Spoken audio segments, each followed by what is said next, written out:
when I looked at my desires, one of the things I realized at a very young age, 5 years old, I wanted to know God.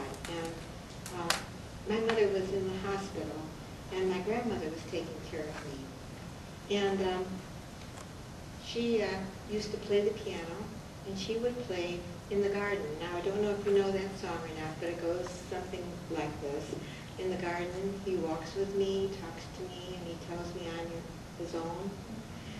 Well, she used to play that every morning, and we used to sing it together.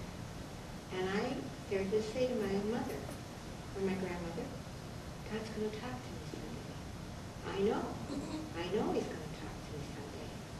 And that was the desire of this little girl. She was so sure. And I said, how is he going to talk to me, Mom?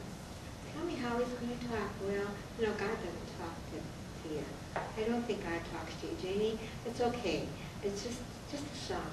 I said, no, it's not just a song, Mommy. God is going to talk to me. I know this. And I didn't know how. I knew that there was this other part of me that wanted to have this experience. As I grew up, I started to question, why isn't God talking to me? God's supposed to talk to me. And then, an interesting thing happened. Early in my marriage, somebody sent me the Daily Word. Actually, it was my husband's boss's wife, who was in Unity, and she gave us the Daily Word. I never heard of the book before.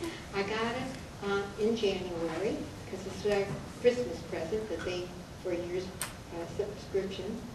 And I was thinking, I wonder what this is all about. And I opened it up, and there was the still small voice within you. Listen to the still small voice within you. That was the word, in the Daily Word.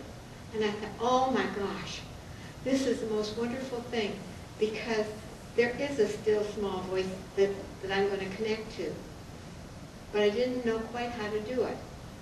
And then I realized that one of the things Jesus talked about was going up to the mountain and meditating.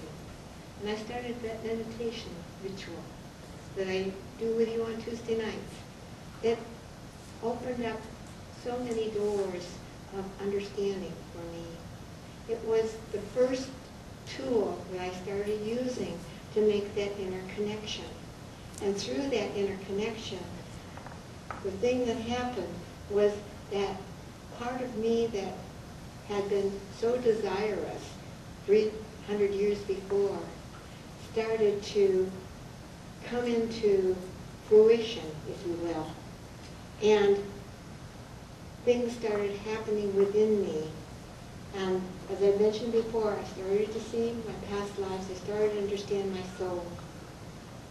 After that experience, and this is years, it took me about 10 years before I had seen something like 13, 14 past lives, but I understood what Jane was all about and what she was here to do.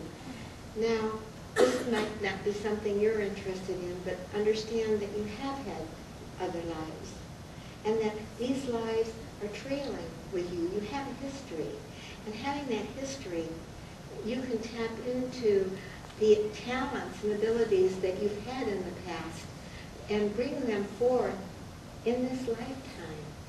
And maybe they lay dormant in you.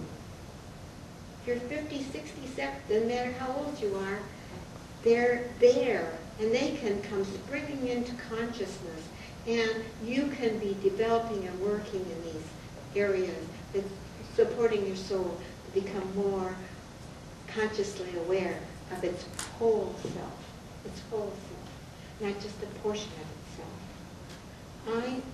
I am here because I so deeply, deeply understand my soul. And through understanding my soul, I understand yours and the things that you've gone through and the sacrifices your soul has made to bring you to this point in your evolution. You have sacrificed much.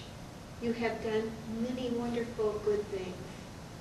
And all these things count for something. Count for making you who you are today. So honor yourself. When I began to understand that I had lived before, and here I had to honor myself.